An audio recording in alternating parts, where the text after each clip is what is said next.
Good morning. It's Wednesday, September 1st. I'm Joe Elkjer here with Damian White. Welcome back to the Gold Spot.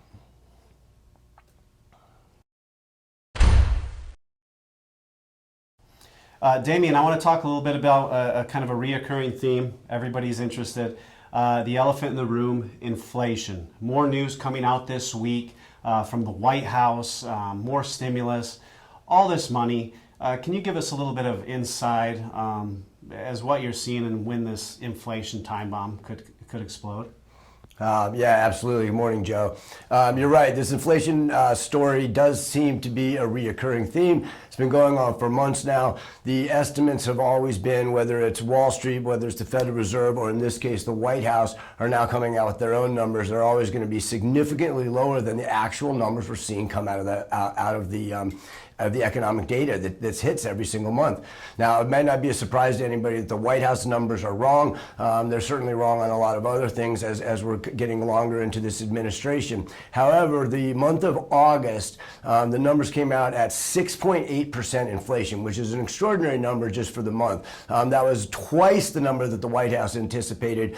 They've been constantly jawboning that the stimulus, that all the PPP loans, the unemployment, all the money that's flooding the system is not creating inflation. Well, that's wrong. The inflation numbers, and every American knows this, everything they buy, everything they do is costing significantly more. And the long lead times of a lot of goods and services are causing prices to go up significantly. So in prior months, the Fed was wrong. Jerome Powell, numbers are coming in higher, and they seem to just be accelerating right now. So yeah, we're probably getting to some kind of a breaking point in the economy. All asset prices are rising, so it is becoming a big problem.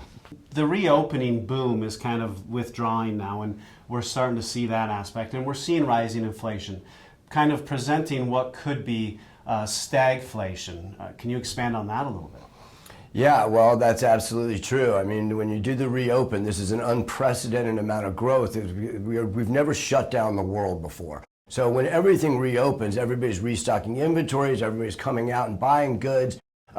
So this is creating this demand, but that demand is not going to be permanent. So some of the big investment banks out there, Bank of America, I think earlier this week said, look out, guys, the third quarter is going to start seeing a deceleration in growth, which is not what Wall Street estimates and everyone is anticipating.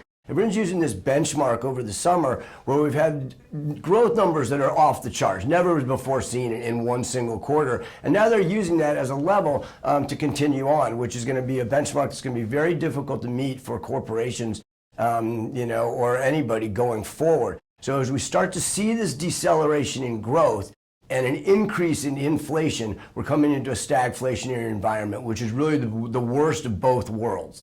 This is very reminiscent of the 70s. I don't know if how many of our viewers can remember back that time, probably a lot, but that was the Carter era. And we had a huge inflation and low growth, and we're coming into it with another relatively anemic administration that doesn't know how to get out of this sort of thing. So leadership is going to be a problem. We're going to start to see in the next few months, maybe as soon as this next upcoming month, what these numbers look like. And that deceleration could become the beginning of the tipping point for the economy, the stock market, and a lot of other things. And that is, of course, when gold just shines.